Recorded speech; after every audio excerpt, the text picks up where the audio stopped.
Assalamualaikum warahmatullahi wabarakatuh. Di sini saya akan mempresentasikan hasil dari penelitian saya di mata kuliah Metodologi Penelitian dengan tema yang saya ambil yaitu tentang kesehatan dan keselamatan kerja. Untuk judul yang saya ambil pada penelitian kali ini yaitu pengendalian terhadap risiko terjadinya kecelakaan kerja pada bidang industri konstruksi pembangunan ruko di area XYZ dengan menggunakan metode Job Safety Analysis atau yang lebih kita kenal sebagai metode JSA. Pertama-tama perkenalkan, nama saya Ahmad Ali Hafif Busro dengan NIM 2011710005 dan juga dosen pembimbing saya yaitu Niswatun Faria ST.MSc. Saya berasal dari program studi Manajemen Rekayasa Universitas Internasional Semen Indonesia. Oke, untuk yang pertama, kita memasuki pada outline penelitian. Di sini saya bagi menjadi 3, yaitu yang pertama nanti saya akan menjelaskan tentang latar belakang mengapa saya mengambil penelitian ini, dan yang kedua saya akan menunjukkan data penunjang, dan yang ketiga adalah analisis. Untuk di latar belakang sendiri, alasan saya mengambil tema yang ada saat ini karena kondisi Indonesia saat ini itu telah memasuki di revolusi industri yang berkembang juga. Jadi, maka dari itu, konstruksi di sini sangat berkembang pesat. Nah, di mana pada konstruksi setiap bangunan juga diikuti dengan potensi, yaitu potensi tingginya angka kecelakaan kerja. Yang kedua yaitu pada penelitian ini yang saya ambil yaitu tentang kondisi lingkungan kerja, karena pada kasus yang saat ini saya ambil posisinya berada di tengah kota dan dekat dengan pemukiman warga dan juga berada di jalur Pantura Gresik. Untuk yang ketiga yaitu belum adanya penelitian pada jenis proyek ini. Untuk data-data yang saya ambil yaitu data tentang studi lapangan dan juga studi literatur. Jadi studi lapangan ini kami mengambil langsung data dengan melalui wawancara ataupun bertanya langsung kepada konstruksinya. Untuk yang kedua yaitu studi literatur. Di sini saya menggunakan berbagai jurnal dari penelitian yang sudah ada. Namun di sini studi literatur yaitu untuk membantu dalam pengumpulan data juga. Untuk yang selanjutnya yaitu tentang analisisnya. Di sini saya menggunakan analisis menggunakan job safety analysis, dan yang kedua tentang pengolahan manajemen risiko yang ada. Oke, kita lanjut ke metodologi penelitian. Di sini bisa dilihat dari flowchart yang saya buat. Di sini yang pertama saya melakukan studi pendahuluan. Jadi studi pendahuluan ini dilakukan untuk mendapatkan data tentang kecelakaan akibat kerja yang sering terjadi pada proyek. Untuk data-data yang ada pada studi pendahuluan ini, seperti yang sudah saya sampaikan tadi, yaitu tentang tingginya angka kecelakaan kerja.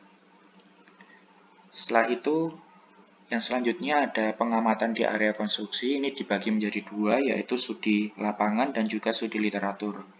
Studi lapangan ini metode pengumpulan data yang dilakukan dengan mengamati secara langsung dari proses sebuah konstruksi pada pembangunan ruko tersebut. Dan juga studi lapangan ini bisa dilakukan juga dengan melalui wawancara, seperti itu. Untuk yang selanjutnya yaitu studi literatur. Studi literatur di sini saya mengambil jurnal mereview jurnal milik orang lain. Jadi di sini saya ambil poin-poin yang penting saja. Setelah itu ada tahap pengolahan data. Tahap pengolahan data ini yang pertama saya menggunakan job safety analysis. Setelah melakukan pengumpulan data, langkah selanjutnya yang dilakukan adalah melakukan hasil pengolahan data dengan menggunakan job safety analysis. Adapun data yang diolah yaitu dengan menentukan jenis pekerjaan yang sedang dikerjakan. Dalam kasus ini yang dilakukan analisa yaitu tahap dalam pembuatan konstruksi bangunan itu sendiri. Untuk pada Metode job safety analysis ini, pengolahan data yang dilakukan menghasilkan data tingkat keseringan kecelakaan kerja hingga tingkat kecelakaan yang menyebabkan cacat. Jadi dari sini setelah mendapatkan data tentang pengolahan data dengan menggunakan job safety analysis, selanjutnya dilakukan pengolahan data lagi, yaitu tentang penggolongan manajemen risiko. Pengolahan tentang manajemen risiko di sini, langkah yang diambil adalah seperti apa langkah-langkah yang diambil oleh K3 perusahaan ketika memang terjadi kecelakaan kerja pada area tersebut, seperti itu.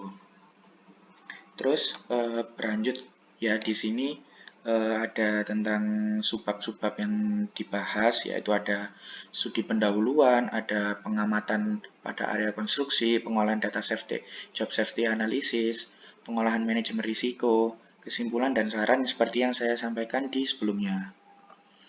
Oke, untuk yang selanjutnya yaitu tentang pengisian data yang diperoleh menggunakan job safety analysis.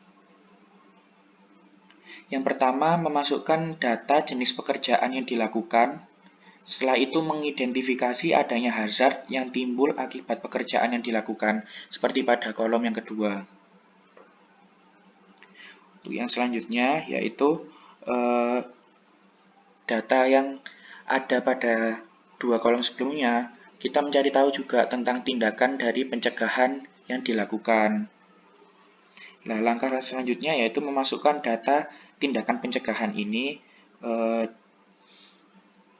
ditujukan untuk kira-kira penanganan apa sih yang sudah dilakukan ketika kecelakaan kerja tersebut terjadi, seperti itu.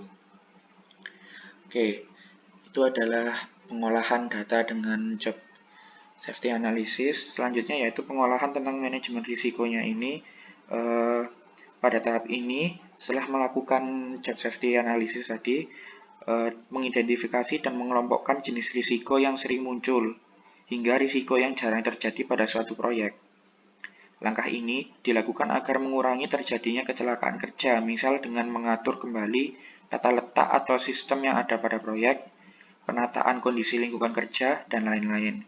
Selain itu, pengelompokan jenis risiko sendiri dapat mempermudah proses evakuasi dalam penanganan manajemen risiko pada korban, seperti itu. Sekian yang bisa saya sampaikan, kurang lebihnya mohon maaf. Wassalamualaikum warahmatullahi wabarakatuh.